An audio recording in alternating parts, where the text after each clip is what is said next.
Pemirsa, kita akan bahas bersama dengan pakar hukum pidana yang juga mantan Hakim Asep Iwan Iriawan. Selamat malam, Kang Asep. Selamat malam, Mbak Eva. Sehat selalu. Salam sehat juga untuk Kang Asep. Kang Asep, Kejaksaan Agung menetapkan Ibunda Ronalta Nur MW sebagai tersangka suap hakim. Tanggapan Anda, Kang Asep, terkait dengan peran Ibu Ronalta Nur sebagai pemberi suap? Ya, saya katakan kan, ini karena masalahnya karena relasi vertikal sedang dicari di tiga hakim agung itu, kemudian relasi diagonal lah ini, ya penyuapnya. Jadi ya sayang ibu lah sama anak. Nah, pasti dia penyuapnya, ya penyandang dananya. Penyandang dana itulah yang memang harus cari kan, nggak mungkin dua itu lahir dari si orang lain gitu kan. Setidak-tidaknya ya dari terdakwa atau keluarga terdakwa. Nah, sekarang udah ketahuan, pasti dibuktikan dengan apa? Alat bukti. Salah satu alat bukti adalah keterangan saksi. Pasti nyanyi. LR itu kan pengacara pasti ditanya sama kejaksaan dari mana duit? Ya dari klien. Klien itu bisa yang bersangkutan atau keluarganya. Dan sekarang nampak satu itu. Dua, semakin lagi meyakinkan. Kenapa? Karena barang bukti waktu digeledah itu kan ada tulisan untuk kasasi sisa. Nah, sekarang tambah menguatkan alat bukti lebih dari satu. Makanya kejaksaan berani menetapkan tersangka. Tersangka itu karena perbuatannya, karena kejadiannya berdasarkan bukti permulaan yang cukup. Bukti permulaan cukup itu minimum 2 alat bukti. Nah, diduga melakukan perbuatan pidana itu tersangka. Makanya si ibunya jika tersangka karena penyuap. Penyuap tahu dari mana? Pasti bunyi itu kan ya, satu dari si LR pengacaranya, dua dia melakukan. Terus kemudian juga pasti ditanya ya Sirikat kan dulu juga ngaku tuh yang apa 1 triliun, kurang lebih 1 triliun dan 51 kilo perkara lainnya. Apalagi perkara ini kan masih hangat. Artinya hangat karena apa? Ya masih tahu baru kemarin kan. Nah, cuma yang telusuri lebih lanjut sekarang yang vertikalnya yang lagi diperiksa di Mahkamah Agung kan hari ini juga si Jarod Rikap itu lagi diperiksa dulu kan apakah betul Mahkamah Agung kan udah ketemu yang satu ya mungkin entah janji atau ngaku atau apapun yang terjadi ini harus dibuka. Mahkamah Agung harus berani membuka apakah ada relasi ya vertikal tadi kalau diagonal udah dapat horizontal udah dapat tinggal yang vertikal yang harus dicari tidak hanya di sini saya katakan termasuk uang 1 triliun itu masa lupa 5 perkara lah nanti saya sebutin satu persatu kan kalau nggak mau nyebutin. Baik, Kang Asep, apakah pemberi suap ini tunggal hanya berhenti pada Ibunda Ronalta Nur MW? Ya, saya pikir ini harus dibuka lebih lanjut. Dan kalau dalam keluarga itu kan ada kepala keluarga gitu kan. Nah, tapi mungkin juga kan sekarang kan banyak ibu-ibu sosialita yang punya usaha, yang punya apapun lah ya, entah jualan kue, entah jualan apapun gitu kan. Ya mungkin juga yang lain kan.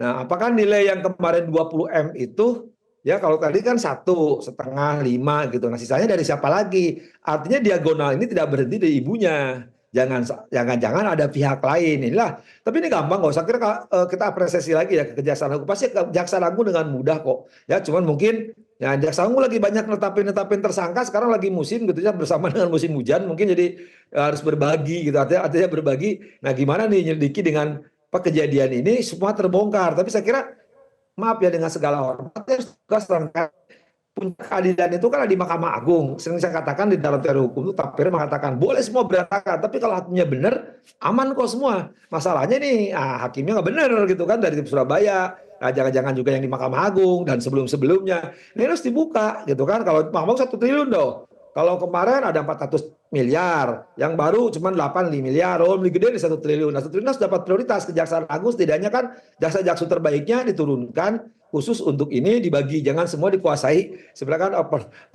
saya kira kejaksaan lebih tahu lah soal itu, tapi saya kira nilai 1 triliun ini harus dibuka. Kalau yang lain mah gampang-gampang lah menurut saya gitu kan. Ya kalau cuma 85 miliar, 400 miliar itu walaupun itu tidak pidana. Cuman yang di Mahkamah Agung ini jangan sampai angat-angat tai ayam. Kan kemarin sempat ketutup nih oleh berita yang 400, tertutup lagi yang 85 miliar. Saya kira yang 1 triliun ini harus dibuka. Kalau nggak dibuka, nanti permainan 80 miliar, permainan 400 miliar bisa mentok lagi di Mahkamah Agung. Kalau Mahkamah Agung nggak diselesaikan. Karena itu puncak dibukanya itu, titik jarum bukanya melalui kasus si Tanur ini. Jadi tinggal dibuka siapa, kontak kepada siapa, terus ya. Kang Asep, soal uang 1 triliun ZR tadi disampaikan oleh Kejaksaan Agung masih ditanyakan sampai saat ini dan disebut ZR perannya hanya mengenalkan majelis hakim. Tanggapan Anda terkait dengan keterangan terakhir tadi dari Kejaksaan Agung? Ya, kalimatnya yang pertama kan jelas sekali. Itu dari urusan perkara sebelum-sebelumnya. Kalau urusan perkara sebelumnya, masa lupa? Nah itu harus dikejar, ya saya bilang. Ketika lupa itu kan udah goal. Nah tinggal dicari ya jejak digital. Yang paling gampang tuh jejak digital komunikasi si Richard Jarop ini. Ya ketika komunikasi kan bisa dibuka. Gampang lah, udahlah kalau terlalu jauh misalkan ya 5 tahun terakhir atau 3 tahun terakhir atau jangan-jangan ya 2 tahun terakhir ya yang saya pikir Metro juga sering memberitakan untuk perkara menarik. Nah ditanya aja 2 tahun, nggak mungkin lupa. Maka tuh saya bilang sering saya katakan di awal, yuk kita antar si Richard ini ke LPSK, tapi dia harus membuka aib yang lebih besar. Artinya 1 triliun itu permainan beberapa perkara. Oke lah lupa, minimal 5 perkara menarik masa nggak bunyi. Adalah kewajiban kejaksaan untuk membuka. Artinya dia boleh, makanya KUHP diatur.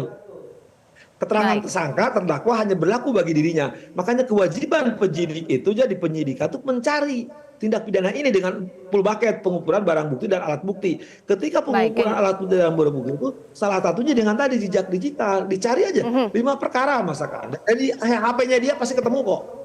Baik, kita tunggu bersama ya Kang Asep pendalaman dan juga perkembangan yang akan didalami oleh Kejaksaan Agung untuk mengungkap secara terang benderang kasus ini. Terima kasih sudah bergabung bersama kami di Breaking News Metro TV. Jelajahi cara baru mendapatkan informasi. Download Metro TV Extend sekarang.